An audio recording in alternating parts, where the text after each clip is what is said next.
Lieutenant Colonel Cal Cunningham, thanks for taking time before we get into your campaign. Let's address some of the current happenings that I know are going to be top of mind for voters come November. First, COVID relief and response. Congress went to recess without a second coronavirus relief package, at odds over a second stimulus check, how to extend unemployment benefits and how much to give for that, and also some unrelated earmarks that were points of contention. What would be your sticking points in a bill to get aid to Americans ASAP?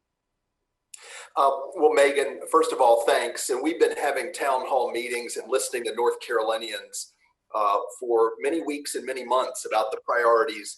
And what I'm hearing is, in particular, a very strong emphasis on the need to expand healthcare right now, to provide additional incentive to expand Medicaid and make sure that all North Carolinians have quality and affordable care.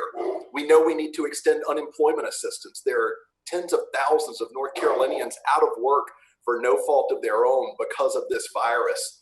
And we need to make sure that we're supporting our small businesses and then investing in the contact tracing, the testing, the personal protective gear that are essential to helping us beat this virus. You mentioned support of small businesses. Do you support the job Governor Roy Cooper has been doing in extending phase 3 for a third time, keeping some businesses closed for going on 5 months now? Bars, gyms, theaters, entertainment venues, canceling big events like the Lexington Barbecue Festival in your hometown.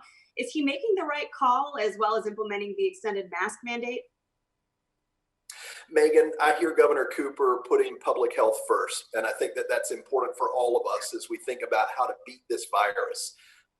Getting back to a sense of normalcy, being able to celebrate the barbecue festival in Lexington again, it requires us to put public health first. I think the governor is doing a good job under really tough circumstances. So that said, given all the recent cluster of outbreaks at college campuses now, do you think that all students should be switching to remote learning before it's too late? There was an outbreak at your alma mater, UNC, that forced the school to reverse course and say, okay, no more in-person classes. Let's go back to remote learning, send students home if we can. Well, Meghann, this hits very close to home in the Cunningham household because my daughter, my baby girl, just started at NC State 2 weeks ago. And most of her classes are remote, but a couple of them she's supposed to show up for. We know that she and her classmates are trying to be prudent. They're wearing their masks. They're trying to socially distance. But we know that as young people gather, that it raises risks. And so I think it's the right thing for the university to explore moving forward with much more online learning to make sure our people stay safe. What about elementary, middle, high school? Do you support that some of those school districts are having a mix of in-person and remote learning right now? Meghann, I do think that they're putting public health first, and each community is wrestling with this in different ways.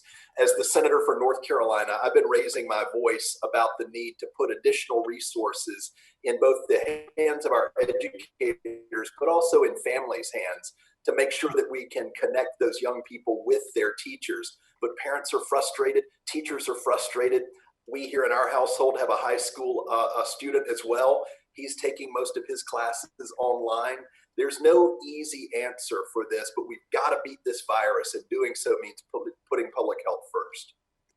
So let's talk about putting public health in the perspective of the election and voting. Mail-in ballots, obviously a controversial subject lately. The president has said repeatedly mail-in voting will rig the election in favor of Democrats. Where do you stand on mail-in voting, and do you think that it gives Democrats an unfair advantage? Well, historically, it's been the other party that has done a little bit more absentee balloting in North Carolina. But I think in the midst of this pandemic, it's going to be a safe and fair way to participate. We have to notice, though, it's very important. You know, there's been a lot of discussion about the Postal Service in recent weeks, and particularly we've seen even here in North Carolina sorting facilities, machines taken out and overtime cut. We need the Postal Service to work not just in order to return ballots, but hundreds of thousands of North Carolinians get their prescriptions through the mail. And we need the mail to be a part of the solution when we all can't gather in the ways that we would like to. With regard to USPS, you have been very vocal about that on social media. You called out your opponent, Senator Thom Tillis, for being silent on USPS operational changes, which are, as you know, now on pause until after the election. I spoke with Senator Tillis yesterday, who emphasized these post office procedures started well before now and well before the Postmaster General took office and had nothing to do with the election. What do you make of the timing of it all? Well, it's fairly suspect, Meghann, being this close to Election Day. And it's worth note that the Postmaster General is a major contributor to Senator Thom Tillis. Has given almost $50,000 to his political committees, as well as lots of other Republican causes. And it sounds like he was having conversations with the president, who himself has spoken out about mail-in balloting. So I would have a lot of questions for this Postmaster General about how we make sure that this essential service is available to Americans and to North Carolinians. Again, not just for balloting, but because of the importance of connecting in rural communities and being able to access prescription drugs through the mail. While we're on the topic of your opponent, Senator Tillis, he has repeatedly said the notion that you voted for $1 billion in tax increases during the recession. Our fact check shows that is true back in 2001. So put into context why you voted for the sales tax increase and raised taxes on high income earners at that time. Meghann, I take responsibility for voting for the state budget in 2001. What it did is it prioritized public education, and we raised teacher pay, we reduced class sizes, we actually started what is now called the NC Pre-K program. We put resources into clean water and saving farmland in North Carolina. I think it also preserved our AAA bond rating.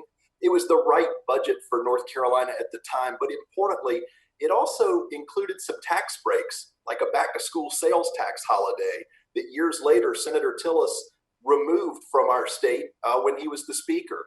But I think this is also an important point of note. When he was speaker, he cut public education. And I think that he's trying to distract from the fact that his own record includes tax hikes on education savings. It includes tax hikes on the very mobile homes that we see in his TV ads. So I'm happy to have a fair debate about how we invest in education in North Carolina. And that's what we did when I voted for that budget. Well, another one of those TV ads criticizes the Paycheck Protection Program, claims that you criticized it while your company, Waste Zero, for which you were VP and General Counsel, benefited from it. Can you set the record straight? When did you go off the payroll at Waste Zero? And did you have any part in helping Waste Zero apply for PPP at the time you spoke out somewhat against it? So Meghann, this is another example of Thom Tillis playing very fast and loose with the facts. And independent fact checkers have looked into these very questions. I spoke in favor of the Paycheck Protection Program, which has helped save jobs here in North Carolina. And frankly, we need to re-up the Paycheck Protection Program to continue to help small businesses during this crisis. But independent fact checkers verified I left the payroll March the 20th this year, before there even was a Paycheck Protection Program. And those fact checkers have verified that I neither was participating, I did not participate in the application, nor have I received any benefit from that loan. So it is also public record, and there are now reports starting to surface about this, and I'm sure it will be likely the context of more political ads and contention between you and Senator Tillis. The State Historic Preservation Office approved nearly $39,000 in historic tax credits toward renovating your Raleigh home starting in 2015. A report questions how you used those credits. So can you clarify what specific renovations you did to your home with the historic tax credits, and then what renovations you did with your own money? Well, so Meghann, I think, we can see from even these questions, it's the silly season and Republicans are attacking me. My wife and I applied for and received a tax credit that had bipartisan support. It's been used to renovate neighborhoods and communities like the 100-year-old house that we renovated. And what I don't know what his fetish is with hand washing. What we did is we installed a sink in what is now an area where our kids have breakfast in the morning. And so it's a bipartisan supported tax credit. We were reviewed by the state of North Carolina and approved for exactly that. And I think here again, we just have Senator Tillis making personal attacks that frankly come into my wife and I's own home, but they're an effort to distract from the fact that Thom Tillis has really let us down as our U.S. Senator, and that's where we'll hold him accountable. And in this campaign, I'll stay focused on the things that matter in the lives of people of our state, like healthcare, jobs, building a stronger economy. So speaking of your campaign, you joined the U.S. Army Reserve after 9/11, did 3 active duty tours, including Iraq and Afghanistan. You have a Bronze Star, the MacArthur Leadership Award. No one can fault your incredibly honorable service to this country, and thank you for that. That said, you served only 2 years with the North Carolina Senate 20 years ago. Do you have the experience for Congress, or have you been out of the political arena too long? Well, frankly, Meghann, the job of a U.S. Senator means lifting up the voices of North Carolinians.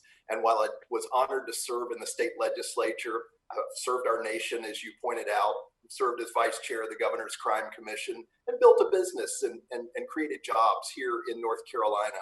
And I know North Carolina very well. I look forward to being a voice for our state in the U.S. Senate. This is a state that's made me who I am. It's a place that I love very dearly, and I'm very patriotic about our country. And I believe these experiences are exactly what North Carolinians are looking for in the next U.S. Senator for our state. So on day one, you've mentioned education, you've mentioned veterans, you mentioned healthcare. What would be the priority if you were elected to serve in this role? Meghann, I intend to take the oath of office on January the 3rd. And as soon as I can file legislation, I intend to start with taking on the corruption in Washington with reform measures that include overturning the Citizens United Supreme Court decision that has unleashed unlimited and unregulated corporate spending in our politics. It's not only damaging who and distorting who wins elections, but it's causing our politics and our policy making to be captive to the biggest corporate interests in America. I want to make sure that North Carolinians' voices are who are being heard on Capitol Hill. And so I'm going to start with reform. Could you hypothetically effectively work with a Trump administration if that were the case? Sure. And in fact, I've said very clearly from the beginning of this campaign that I'll work with whoever the next president is, whether that be Joe Biden or Donald Trump. Because frankly, North Carolinians have distinct needs and interests that need to be heard. And I'll look for ways to find common ground. In fact, there are, I think, a number of ways that I could work together with this incumbent president should he be successful in a second term. And lastly, you are currently leading your opponent, Senator Tillis, by 3 to 5 points in all 5 August polls recently conducted. But Senator Tillis expects that to change after you two debate. And I understand there's a debate coming up in September. Are you feeling confident in your bid for Senate? What I would say, Meghann, is that I'm fighting for every vote in North Carolina. And frankly, I'm not checking voter registrations before we ask for support. We're talking to people all over our state, taking the spirit of a campaign that wants to hear from everyone. We've taken it online since we can't safely travel and meet with people in groups. But I'm hearing from North Carolinians, and I think they're hungry for change. And I'm working hard to fight to earn every vote here in North Carolina. Lieutenant Colonel Cunningham, I appreciate your time today. Thank you so much. I wish you and your family continued health. Meghann, thank you. You take care as well.